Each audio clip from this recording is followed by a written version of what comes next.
8वीं बोर्ड परीक्षा 2023 के लिए ये कक्षा 8 की हिंदी का पेपर है, जो आपके 25 मार्च 2023 को आपके हिंदी का पेपर है। उसके लिए वीडियो काफ़ी इंपॉर्टेंट है। वीडियो को अगर आप शुरू से अंत तक देखेंगे तो आपको काफ़ी फायदा मिलेगा। 1-2 मिनट वीडियो देखने से आपको कोई फायदा नहीं मिलेगा। अगर आप शुरू से अंत तक वीडियो को देखेंगे और इसके सभी प्रश्नों को अच्छे प्रकार से समझेंगे तो आपको परीक्षा में अच्छा है जो नंबर है जो आपके आएंगे। तो 80 नंबर का आपके पेपर आएगा और 2.5 घंटे का आपको समय मिलेगा। आपका जो हिंदी का पेपर आएगा इस प्रकार आएगा कि आपके 8 क्वेश्चन जो आपके अबसद वाले आएंगे, हिंदी में आपके 8 अबसद वाले क्वेश्चन आएंगे। तो आइए वो कौन कौन से प्रश्न हैं उनको हम देख लेते हैं। पहला प्रश्न जैसे आपके ये है कि सभी के लिए स्वास्थ्यवर्धक ऋतु होती है, तो वसंत ऋतु जो होती है वो स्वास्थ्यवर्धक ऋतु होती है। इसका आंसर हो जाएगा आपके वसंत ऋतु। दूसरा प्रश्न ये है कि यह सबसे कठिन समय नहीं, कविता में क्या संदेश है। तो यह सबसे कठिन समय नहीं, कविता का जो संदेश दिया गया है वो लक्ष्य की ओर बढ़ने का संदेश दिया गया है। तो इसका आंसर हो जाएगा ब ऑप्शन, लक्ष्य की ओर बढ़ने का संदेश। तीसरा प्रश्न आपके पुडुकोट्टई जिला किस प्रदेश में स्थित है। तो पुडुकोट्टई जो जिला है वो आपके तमिलनाडु में स्थित है। मोस्ट इंपोर्टेंट क्वेश्चन है ये, तमिलनाडु में स्थित है। चौथा क्वेश्चन है बदलू का पैतृक धंधा बंद हो गया था, किस कारण हुआ था। तो मशीनीकरण के कारण बदलू का जो धंधा, पैतृक धंधा वो बंद हो गया था। अगला क्वेश्चन है अर्देशीर एम ईरानी द्वारा बनाई गई फिल्म आलम आरा सबसे पहले प्रदर्शित की गई थी। तो ये कहाँ पे प्रदर्शित हुई थी। तो ये सबसे पहले मुंबई में प्रदर्शित हुई थी और ये भारत की प्रथम बोलती फिल्म है, हिंदुस्तान की प्रथम बोलती फिल्म के रूप में इसको जाना जाता है, आलम आरा। तो ये भी आपके प्रश्न बन सकते हैं कि कौन सी फिल्म को भारत की पहली बोलती फिल्म के रूप में जाना जाता है। तो आलम आरा आपको याद कर लेना है। 8वीं क्लास के लिए 30 इंपोर्टेंट प्रश्नों का जो टेस्ट है आपको अपने ऐप पे मिलेगा। ऐप का लिंक वीडियो के नीचे डिस्क्रिप्शन बॉक्स में दे रखा है। इंपोर्टेंट प्रश्नों का जो टेस्ट है आपको ऐप पे उपलब्ध है। आप ऐप को डाउनलोड करके टेस्ट दे सकते हैं फ्री, और इसकी PDF आपको वहाँ पे बिल्कुल फ्री मिल जाएगी। अपने बाकी दोस्तों को भी वीडियो शेयर करना ताकि वो भी टेस्ट दे सके। और आपके आने वाले सभी पेपर के जो मॉडल पेपर वगैरह हैं उनके सोल्यूशन आपको वहाँ पर मिलेंगे। तो चैनल को सब्सक्राइब करके ऐप को डाउनलोड कर लेना। ऐप का लिंक नीचे डिस्क्रिप्शन बॉक्स में दे रखा है। प्ले स्टोर पर सर्च करेंगे तो श्री राम क्लासेस के नाम से मिलेगा, SHRIRAMCLASS। ठीक है, इस नाम से आप सर्च करेंगे तो आपको ये मिल जाएगा। फिर आपके अगला क्वेश्चन है श्री कृष्ण को सबसे प्रिय लगता है। तो माखन और रोटी सबसे प्रिय लगता है। इसका आंसर हो जाएगा आपके माखन और रोटी। 7वां क्वेश्चन है लखन अपने बड़े भाई का अदब मानता है। रेखांकित मुहावरे का अर्थ बताना है। यह कि अदब मानना मुहावरे का अर्थ क्या है, सम्मान करना। अदब मानना मुहावरे का अर्थ हो जाएगा सम्मान करना। फिर 8वें प्रश्न में आपके एक बहुवचन पूछेगा, शिक्षक ने कविता सुनाई। यहाँ पे कविता शब्द का आपको बहुवचन बनाना है। कविता एक होती है, इसकी अधिक हो, मान लो बहुत सारी कविताएं हो तो उसको हम क्या कहेंगे, कविताएं। तो इसका हो जाएगा आपके स वाला ऑप्शन, कविताएं। अगला प्रश्न आपके किताब का आएगा, अति लघुतरात्मक प्रश्न है। जैसे प्रश्न ये है कि ध्वनि कविता में ध्वनि शब्द का प्रयोग किसके लिए किया गया है। तो ध्वनि कविता में ध्वनि शब्द का जो प्रयोग किया गया है वो अंतर्मन की जो पुकार है उसके लिए किया गया है। अंतर्मन की पुकार के लिए ध्वनि शब्द का प्रयोग किया गया है।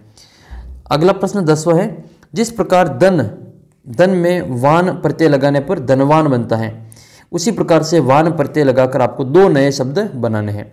एक तो धन से धनवान बना, इसी प्रकार से हम बना देंगे दया से दयावान।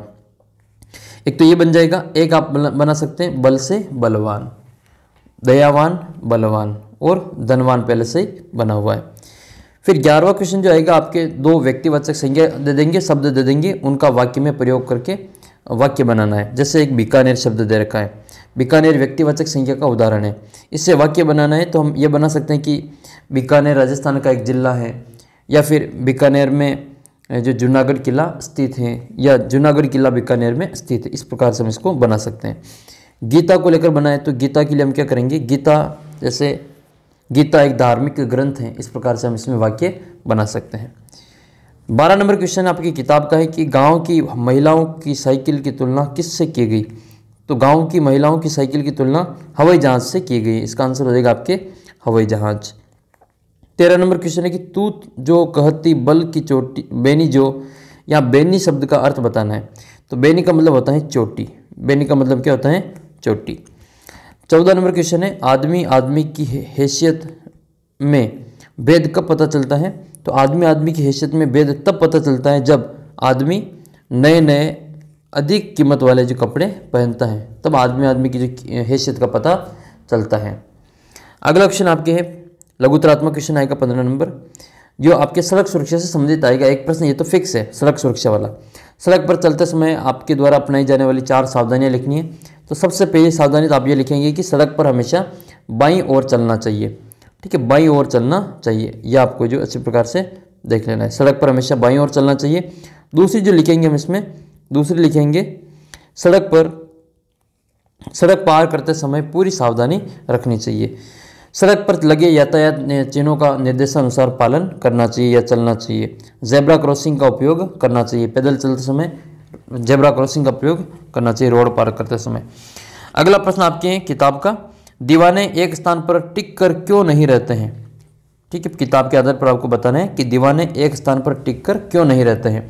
तो दीवानों को कभी तो जो ब्रिटिश सरकार जो थी वो पकड़कर एक स्थान से एक जेल से दूसरी जेल में भेजती रहती थी, और कभी कभी वे स्वयं ही उनसे छिपते फिरते थे, इसलिए वे एक स्थान पर टिक कर नहीं रह पाते थे, है ना, टिक कर रह पाते थे। तो ये इसके कारण है, दोनों आपस में लिख सकते हैं। फिर आपके पर्यायवाची बताने, एक पर्यायवाची बनाकर एक एक आपको उनका वाक्य में प्रयोग करना है। देखो अग्नि शब्द दे रखा है, तो अग्नि का पर्यायवाची क्या होता है, आग होता है, आग, अनल, ये अग्नि के पर्यायवाची हैं। तो आग मनुष्य के लिए महत्वपूर्ण है, ये वाक्य में प्रयोग हो गया। तो आग का पर्यायवाची ये अग्नि, ठीक है, तो अग्नि का पर्यायवाची आग हमने लिख लिया और इसका वाक्य में प्रयोग क्या किया हमने, आग मनुष्य के लिए महत्वपूर्ण है। ठीक है, दूसरा जो शब्द है वो आपके अश्व है, अश्व का मतलब घोड़ा। तो घोड़ा का वाक्य में प्रयोग करना है। तो आश्रम में घुस आए घोड़े का राजकुमारों ने बांध लिया, ये लव कुश वाली जो घटना है वो वाली इसमें अश्वमेघ जो यज्ञ किया था उसके समय की बात है ना। आश्रम में घुस आए घोड़े को राजकुमारों ने बांध लिया था। आकाश का क्या हो जाएगा, आसमान हो जाएगा, आकाश का हो जाएगा आसमान। आसमान का रंग नीला है, या आसमान में अनगिनत तारे हैं, आसमान में वायुयान उड़ते हैं, आसमान में पंछी उड़ते हैं, कुछ भी आप इसमें बना सकते हैं। घर का हो जाएगा आपके आवास, रमेश सरकारी आवास में रहता है, इस प्रकार से आप इसमें बना लें। 18वां क्वेश्चन किताब का है आपका, मनुआ तो दहु दिसी फिरे यह तो सुमिरन नहीं के द्वारा कबीर क्या कहना चाहते हैं। तो ये जो लाइन लिखी गई है इसमें कबीर जी कहते हैं कि, कबीरदास जी ये कहते हैं कि यदि ईश्वर भक्ति के समय आपका जो मन है वो ईश्वर भक्ति में लीन न होकर दसों दिशाओं में भटकता है फिरता है, तो ऐसी भक्ति है जो बेकार है। यानी कि आपका मन है जो ईश्वर भक्ति के समय स्थिर होना चाहिए, अस्थिर नहीं होना चाहिए। क्वेश्चन नंबर 19, क्या बच्चों ने उचित निर्णय लिया कि अब चाहे कुछ भी हो जाए हिलकर पानी भी नहीं पिएंगे। तो बच्चों के द्वारा जो लिया गया ये निर्णय था वो किसी भी दृष्टि से बिल्कुल भी उचित नहीं था। उसका कारण क्या था कि ये इसलिए उचित नहीं था क्योंकि इससे उनमें जो काम चोरी की प्रवृत्ति बढ़ जाएगी और वे आलसी होते चले जाएंगे और अंत में वे परिवार और समाज के लिए बोझ बन जाएंगे। इस कारण है जो बच्चों के द्वारा लिया गया निर्णय उचित नहीं था। अगला क्वेश्चन है 20वां क्वेश्चन, अंग्रेज के सामने बिलवासी जी ने जवाहरलाल को पहचानने तक से क्यों इनकार कर दिया। आपके विचार से बिलवासी जी ने ऐसा अजीब व्यवहार क्यों कर रहे थे, स्पष्ट करना है। देखो अंग्रेज के सामने बिलवासी जी ने जवाहरलाल को पहचानने से इसलिए इनकार कर लिया, ठीक है, वे ऐसा अजीब व्यवहार इसलिए कर रहे थे ताकि जो उससे यह पता चले कि वे जवाहरलाल को पहचानते ही नहीं हैं, और इस संबंध में उनकी यही सोच थी कि ऐसा करने से अंग्रेज़ का जो क्रोध है वो शांत हो जाएगा और मामला जो जल्दी समाप्त हो जाएगा। तो ये आप इसमें बता सकते हैं कि जवाहरलाल को पहचानने से बिलवासी जी ने इनकार क्यों किया। एक क्वेश्चन आपके विद्यालय की परिसर की साफ सफाई से संबंधित आएगा, स्वच्छता वाला, तो उसको आप अच्छी प्रकार से याद कर लेना। ये 4 पॉइंट है इसमें। विद्यालय परिसर को हम किस प्रकार साफ रख सकते हैं, आपके क्वेश्चन फिक्स आएगा इस प्रकार का। तो एक तो पॉइंट आपकी ये लिख सकते हैं कि विद्यालय परिसर में बने जो शौचालय हैं, पेशाब घर हैं, उनकी नियमित सफाई का ध्यान रखना चाहिए। विद्यालय परिसर में हमें कचरा नहीं फैलाना चाहिए और पूरे विद्यालय में कहीं भी थूक कर गंदगी नहीं फैलानी चाहिए। विद्यालय परिसर में कुछ निर्धारित स्थान पर आपको कचरा पात्र रखना चाहिए जिससे कि जो कचरा वगैरह है वो उसमें आपके डाला जा सके। तो ये आपके विद्यालय परिसर को इस प्रकार से हम साफ रख सकते हैं। फिर आपके 8 नंबर का आएगा एक सप्रसंग व्याख्या। इस सप्रसंग व्याख्या में आपको ये जो दे रखी है 4 लाइनें, ये आपको बतानी कि कौन से आपके किताब के कौन से पार्ट से ली गई है, उस पार्ट का नाम क्या है, लेखक का नाम क्या है, और उस 4 लाइनों में कौन सा संदेश दिया गया है। सब प्रसंग लिखेंगे, फिर इनकी व्याख्या करेंगे, है ना। तो ये पद्यांश इस प्रकार से दे रखा है। ऐसे बेहाल बिवाइन सो पग कंटक जाल लगे पुनी जोई। ये जो आपका पद्यांश है वो कहाँ से लिया गया है, ये आपको इसमें बताना है और इसका व्याख्या करनी है। तो वो जो प्रसंग लिया गया है, वो जो लाइनें ली गई हैं, वो सवैया नरोत्तम दास द्वारा रचित सुदामा चरित पाठ से लिया गया है। आपको ये बात याद रखनी है कि सुदामा चरित जो पाठ है उसके लेखक का नाम क्या है, कवि का नाम क्या है, तो वो है आपके सवैया नरोत्तम दास, उनके द्वारा रचित है, उस पाठ से लिया गया है। तो सुदामा चरित पाठ से लिया गया है और इसमें सुदामा की दीन दशा देखकर श्री कृष्ण के द्रवित हो उठने की स्थिति का वर्णन किया गया है। तो आइए इसमें देख लेते हैं क्या इसकी व्याख्या है। तो ये तो आपको लिखनी है सप्रसंग, और सप्रसंग में हम ये लिखते हैं कि ये जो आपकी जो पद्यांश है वो किस पाठ से लिया गया है, उस पाठ के लेखक का नाम क्या है और उस में क्या जो बातें कही गई हैं, एक आपको एक लाइन में बता देना है। फिर उसकी जो वो 4 लाइनों को अच्छी प्रकार से पढ़ के उसकी व्याख्या करनी है। व्याख्या में हम कहेंगे, श्री कृष्ण ने सुदामा को सिंहासन पर बैठाकर जब उनके पैरों को धोने के लिए हाथ लगाया तो देखा कि पैरों में बिवाइयाँ फट रही हैं और पैरों में कांटे चुभे हुए हैं। वे उन्हें बार बार देखते रहे। वे कहने लगे कि हे मित्र, आपने महान दुखों को उठाया है, तुम अभी तक मेरे पास क्यों नहीं आए। अपने मित्र सुदामा की दीन दशा देखकर सब पर करुणा करने वाले श्री कृष्ण द्रवित होकर रो उठे। सुदामा के पैर धोने हेतु परात में लाया हुआ जल उन्होंने छुआ तक नहीं और अपने आंसुओं से ही उन्होंने सुदामा के पैर धो डाले थे। ये आपको जो सप्रसंग व्याख्या करनी है और उसमें आपके 8 नंबर मिलेंगे। या आप इसका जो अथवा वाला है, हम तो केवल यह आंकते कि एक देश की धरती दूसरे देश की सुगंध भेजती और वह सौरभ हवा में तैरते हुए पंछियों को की पांखों पर तीरता और एक देश का भाप दूसरे देश में पानी बनकर गिरता। ये वाली जो कविता है इसके आपको सप्रसंग व्याख्या कर लेनी है। तो ये भी हम देख लेते हैं। तो वो जो कविता है वो आपके रामधारी सिंह दिनकर की कविता है, उनकी जो भगवान की डाक की जो कविता है वहाँ से लिया गया वो है। तो यह पद्यांश श्री रामधारी सिंह दिनकर, आपको ये याद कर लेना है, रामधारी सिंह दिनकर के द्वारा रचित कविता है, भगवान के डाकिये से लिया गया है। और यहाँ पे कवि ने बताना चाहा कि पंछी और बादल भगवान के डाकिये होते हैं।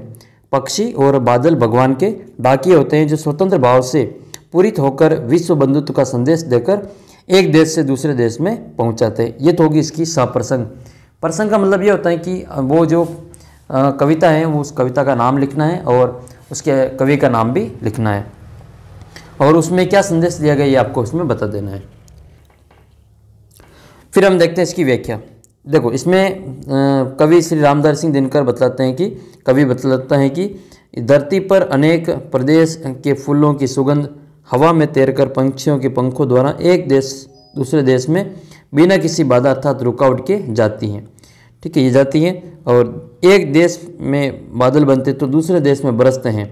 और भाव यह है कि प्रकृति में न किसी से बंधन में बनती हैं और न किसी के प्रति कोई भेदभाव रखती हैं। मनुष्य को भी इस राह पर चलना चाहिए, आपसी भेदभाव को मिटाकर प्रेम पूर्वक रहना चाहिए। और कवि यहाँ पर विश्व एकता का संदेश देता है कि पक्षी जो होते हैं वो कोई भेदभाव नहीं करते हैं और बादल जो होते हैं वो भी कोई भेदभाव नहीं करते हैं। बादल किसी दूसरे देश में बनते हैं और बारिश किसी दूसरे देश में होके हो जाती हैं। इस प्रकार से जो कवि अपना विश्व जो एकता है उसका संदेश देता है। तो परीक्षा में आपके ये भी पूछा जा सकता है कि भगवान के डाकिये कविता के माध्यम से कवि रामधारी सिंह दिनकर क्या संदेश देना चाहते हैं। तो कवि विश्व एकता का संदेश देना चाहते हैं। फिर आपके आएगा एक 8 नंबर का गद्यांश। 8 नंबर का आपके ये गद्यांश आएगा और इस गद्यांश में आपके 4 प्रश्न पूछे जाएंगे। तो इन चारों प्रश्नों के उत्तर आपको इस गद्यांश को पढ़कर ही देना है। तो पहले हम गद्यांश को पढ़ लेते हैं। मैं आगे बढ़ा ही था कि मेरे बेर की जो जाली पर से मोती सी एक बूंद मेरे हाथ पर आ पड़ी।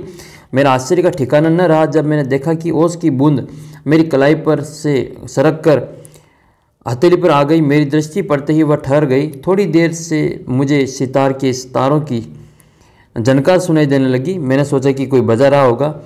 चारों ओर देखा, कोई नहीं। फिर अनुभव हुआ कि स्वर मेरी हथेली से निकल रहा है। ध्यान से देखने पर मालूम हुआ कि बूंद के 2 कण हो गए हैं और वे दोनों हिल हिल कर यह स्वर उत्पन्न कर रहे हैं, मानो बोल रहे हैं कि मानो वो बोल रहे हैं। तो पहला प्रश्न तो आपके ये है, इस प्रकार से पढ़ लेना इसको। पहला प्रश्न ये कि लेखक को किस बात का आश्चर्य हुआ। तो देखो ये आश्चर्य का ठिकाना न रहा। कब ठिकाना न रहा?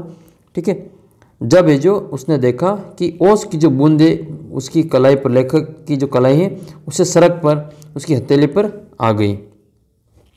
जब जाड़ी पर से ओस की एक बूंद लेखक की कलाई पर पड़ी और वह सड़क कर हथेली पर आ गई, तो कवि को जो या फिर लेखक को जो उसमें आश्चर्य का ठिकाना न रहा था। दूसरा प्रश्न आपके ये है, जनकार सुनाई देने पर लेखक ने क्या सोचा। जनकार सुनाई देने पर लेखक ने क्या सोचा। देखो थोड़ी देर में मुझे सितार के तारों की सी जनकार सुनाई देने लगी। मैंने सोचा कि कोई बजा रहा होगा। चारों ओर देखा पर वहाँ पे कोई नहीं था। ठीक है, तो इसका आंसर आप लिखेंगे, लेखक ने सोचा कि जैसे कोई सितार बजा रहा होगा जिससे मधुर स्वर मेरे कानों में झंकृत कर रहा होगा। अगला प्रश्न आपके, लेखक की हथेली पर कौन कैसे बोल रहे हैं। तो लेखक की हथेली पर यहाँ पे आपको दिखने मिलेगा, अनुभव हुआ कि यह स्वर मेरी हथेली से निकल रहा है। ठीक है, तो क्या होगा इसका आंसर, लेखक की हथेली पर बूंद के दो कण हो गए और वे दोनों हिलकर ऐसा स्वर उत्पन्न कर रहे हैं मानो वो दोनों बोल रहे हैं। तो ये बोल रहे हैं वाली लाइन आपको यहाँ पे बता देनी है। वे दोनों हिलकर स्वर उत्पन्न कर रहे हैं और मानो बोल रहे हैं, तो ये वाली लाइन आपको इसमें लिख लेनी है। अगला क्वेश्चन आपके हैं, विपरीत अर्थ वाले बताने हैं ना, इनके विलोम बताने आपको। अनाश्चर्य का क्या हो जाएगा, आश्चर्य हो जाएगा। अनाश्चर्य का आश्चर्य हो जाएगा। पीछे का क्या हो जाएगा, आगे हो जाएगा।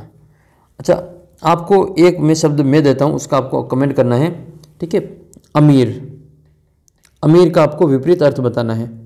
ठीक है, अमीर का क्या होगा, कमेंट करके बताना मुझे। अमीर का अर्थ क्या, मतलब उसका विपरीत अर्थ क्या होगा, विलोम बताना है अमीर का, है ना, बताएंगे। फिर आपके 24वां क्वेश्चन एक 8 नंबर का प्रार्थना पत्र आएगा हिंदी में, है ना, प्रार्थना पत्र। और इसके अथवा में आएगा आपके संवाद। संवाद में आपको दो डॉक्टर मरीज के बीच में हो सकता है, दुकानदार और ग्राहक के बीच में हो सकता है, या फिर प्रधानाध्यापक और छात्र के बीच में हो सकता है।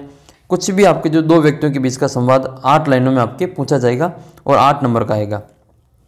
तो या तो आप प्रार्थना पत्र 2-3 तैयार कर लेना, जिसमें आपके टीसी का प्रार्थना पत्र है, छुट्टी का है, बड़े भाई की शादी का है, स्कूल में सफाई का है, या फिर आपके जो गणित विज्ञान का कोर्स पूरा नहीं हुआ तो एक्स्ट्रा क्लास लगाने के लिए। इस प्रकार की 3-4 जो एप्लीकेशन जो प्रार्थना पत्र है मैं आपको अलग वीडियो के माध्यम से और बता दूंगा, आप उनको अच्छी प्रकार से याद कर लेना। 8 नंबर आपके कंप्लीट हो जाएंगे। इसमें 24वें प्रश्न में आपके क्या पूछा गया है, आप श्याम सुंदर कक्षा 8 के विद्यार्थी हैं और आपके पिताजी का स्थानांतरण जयपुर से कोटा हो गया है, अतः भ्रमण हेतु पिताजी के साथ जाने का कारण देते हुए अवकाश प्राप्त करने हेतु प्रार्थना पत्र लिखना है आपको। तो आपका पिताजी का ट्रांसफ़र हो गए हैं, तो आपको ट्रांसफ़र की नहीं लिखनी है, आप उनके साथ में जो घूमना जाना चाहते हैं ना, भ्रमण करना चाहते हैं, तो उसके लिए आपको जो 5 दिन की छुट्टी चाहिए। तो ये लिखेंगे आप, वो फॉर्मेट तो आपका वो कोई तैयार रखना है। सेवा में श्रीमान, है ना, ये लिखेंगे, सेवा में श्रीमान प्रधानाध्यापक महोदय, राजकीय उच्च प्राथमिक विद्यालय जयपुर राजस्थान।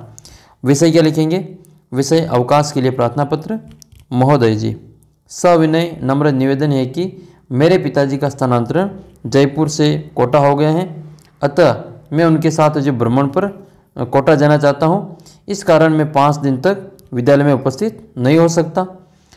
अतः श्रीमान जी से प्रार्थना है कि मुझे दिनांक 25/3/2023 यानी कि 25 मार्च 2023 से 29 मार्च 2023 तक 5 दिन का अवकाश प्रदान करने का कष्ट करावें। फिर आपको यहाँ पे लिखना है आपका आज्ञाकारी शिष्य। ठीक है, फिर नाम लिख लेना है जो आपके पेपर में दे रखा है, श्याम सुंदर तो श्याम सुंदर। कक्षा लिखेंगे कक्षा 8, धन्यवाद देंगे और दिनांक लिख लेंगे यहाँ पे, और दिनांक जो आपकी डेट डाल रखी है 5 दिन की, उससे पहले वाली लिखनी है। यह आपके एक प्रकार से प्रार्थना पत्र तैयार हो गया। अब हम इसका अथवा वाला प्रश्न देखेंगे। छात्र और प्राचार्य के बीच में संवाद, अपनी भाषा में आपको 8 पंक्तियाँ लिखनी है। जैसे छात्र, श्रीमान क्या मैं अंदर आ सकता हूँ, तो प्रिंसिपल सर कहेंगे कि हाँ आइए। फिर आपके छात्र, इन दोनों प्रकार से 2 लाइनें देख के आपको यहाँ पे बता रखा है, बाकी की और आगे लाइनें हम इसमें देख लेते हैं। तो ये छात्र और प्राचार्य के बीच में संवाद है। छात्र कहते हैं कि श्रीमान मैं अंदर आ सकता हूँ। हम कहते हैं ना, क्लास के अंदर आते हैं तो पूछते हैं, परमिशन लेते हैं, मे आई कम इन सर, वो वाला है ना। तो हिंदी में उसको कहते हैं क्या मैं अंदर आ सकता हूँ, और अंग्रेजी में उसको कहते हैं मे आई कम इन सर। तो छात्र श्रीमान क्या मैं अंदर आ सकता हूँ, तो प्राचार्य जी कह रहे हैं हाँ आ जाओ। छात्र प्रवेश करके अंदर जाके मैं आपके विद्यालय में प्रवेश चाहता हूँ, ठीक है। यानी कि वो अभी जो 8वीं क्लास मान लो पास हो गया तो वो 9वीं क्लास में एडमिशन लेना चाहता है। प्राचार्य पहला विद्यालय क्यों छोड़ा, क्यों छोड़ना चाहते हो, तो छात्र ने कहा कि पिताजी का यहाँ से तबादला हो गया, या फिर आप उसमें लिख सकते हैं कि मैंने जो 8वीं क्लास पास कर ली है इसलिए मैं जो 9वीं क्लास में प्रवेश लेना चाहता हूँ। वहाँ कौन सी कक्षा में पढ़ रहे हो, तो मैंने जो 8वीं क्लास पास कर ली है या फिर मैं भी 8वीं क्लास में पढ़ रहा हूँ, स्थानांतरण प्रमाण पत्र हैं। फिर प्राचार्य कहेंगे प्रगति पत्र और टीसी देखकर, है ना, यह लो प्रवेश आवेदन, आपको एक फॉर्म देंगे आवेदन पत्र, इसे भरकर पिताजी के हस्ताक्षर करवा कर मेरे पास ले आना।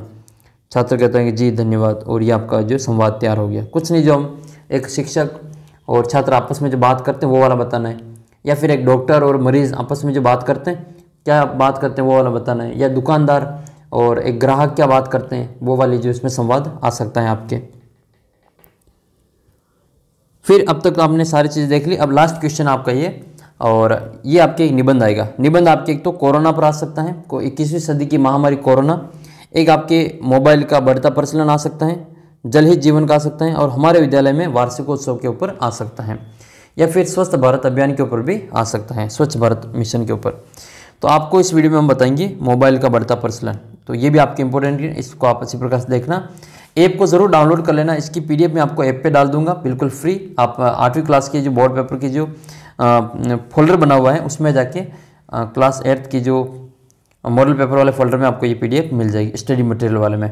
और 8वीं का जो टेस्ट है आप बिल्कुल फ्री दे सकते हैं, वहाँ पर मैंने 30 प्रश्नों का टेस्ट अपलोड कर रखा है, तो आप बिल्कुल दे सकते हैं बिल्कुल, और अपनी तैयारी को चेक कर सकते हैं। वो जो 30 प्रश्न वो काफ़ी इंपॉर्टेंट है आपकी परीक्षा के लिए, तो आप ज़रूर वो 30 प्रश्नों का टेस्ट देना। इसके लिए आपको ऐप डाउनलोड करना है, ऐप का लिंक वीडियो के नीचे डिस्क्रिप्शन बॉक्स में दे रखा है। इस चैनल को सब्सक्राइब कर लेना, क्योंकि आपकी बोर्ड परीक्षा के लिए आपको इसी प्रकार से हेल्प करेंगे, और आपके जो अच्छे नंबरों के लिए हम काम कर रहे हैं। तो मोबाइल का बढ़ता प्रचलन, इस पर हम निबंध लिख लेते हैं। तो निबंध लिखने के लिए आपको कुछ चीज़ें लिखनी होती है, ठीक है। जैसे मोबाइल का बढ़ता प्रचलन, ये तो इसका हेडिंग हो जाएगी ऊपर, ये इसकी हेडिंग है। फिर आप लिखेंगे प्रस्तावना, मोबाइल फ़ोन का उपयोग, मोबाइल फ़ोन से हानियाँ, मोबाइल फ़ोन के लाभ, और फिर उपसंहार करके आपको निबंध को समाप्त कर देना है। सबसे पहले लिखेंगे प्रस्तावना मोबाइल के बारे में। तो प्रस्तावना, मोबाइल फ़ोन आज की दिनचर्या का एक महत्वपूर्ण अंग बन चुका है। यह छोटा सा इलेक्ट्रॉनिक उपकरण है, हम किसी भी रंगीन फोटो या वीडियो को दूसरों तक पहुंचा सकते हैं। वीडियो कॉलिंग के द्वारा लोग अपने सामने बैठकर जो बात कर सकते हैं। फिर आपके मोबाइल फ़ोन के उपयोग बताने। आज मोबाइल फ़ोन का प्रचलन दिनों दिन बढ़ रहा है, और इसका उपयोग रात दिन बातचीत करने में, संदेश भेजने में तो होता ही है, साथ ही इसका उपयोग बैंकिंग क्षेत्र में, नौकरी के क्षेत्र में, सूचना समाचार भेजने में, कला के क्षेत्र में भी हो रहा है। और आजकल तो जो सारी चीज़ें अब ऑनलाइन हो गई, तो सारा काम अब मोबाइल के द्वारा ही किया जाने लगा है। मोबाइल फ़ोन से हानियाँ, इसका अत्यधिक उपयोग युवा पीढ़ी के मानसिक स्वास्थ्य के लिए खतरा बन गए हैं। इससे व्यक्ति ठीक से नींद नहीं आती है, उसकी याददाश्त पर भी दुष्प्रभाव पड़ता है, और मोबाइल फ़ोन से विकिरणों से पर्यावरण प्रदूषित भी होता है। उपसंहार में क्या लिखेंगे, मोबाइल के एक फ़ोन सूचना संचार का एक साधन है, सीमित उपयोग करने से ही हमारे लिए वरदान सिद्ध हो सकता है। तो ये पूरा आपका पीडीएफ मैं ऐप पे डाल दूंगा। आपके और भी कई मॉडल पेपर में अपलोड करूंगा, आपके आने वाले जितने भी पेपर्स हैं उन सभी के, तो आप चैनल को सब्सक्राइब कर लेना और इस पेपर को अच्छी प्रकार से तैयार करना। ऐसे ही मैं आपके 4-5 पेपर और अपलोड करूँगा, उनको आप अच्छी प्रकार से तैयार करेंगे तो आपके जो बोर्ड परीक्षा में निश्चित रूप से जो आपके अच्छे नंबर आएंगे। तो इसी आशा और उम्मीद के साथ हम आपको शुभकामनाएं देते हैं आपके आने वाले एग्जाम के लिए। मिलते हैं आपको अगले वीडियो में। आप ऐप को डाउनलोड कर लें, इस चैनल को सब्सक्राइब कर लें और वीडियो को अपने बाकी दोस्तों के साथ में भी शेयर कर देना। 8वीं क्लास का जो व्हाट्सअप ग्रुप है उसको ज्वाइन कर सकते हैं, उसका भी लिंक वीडियो के नीचे डिस्क्रिप्शन बॉक्स में दे रखा है। तो जल्दी मिलेंगे आपको अगले वीडियो में, तब तक जय हिंद जय भारत।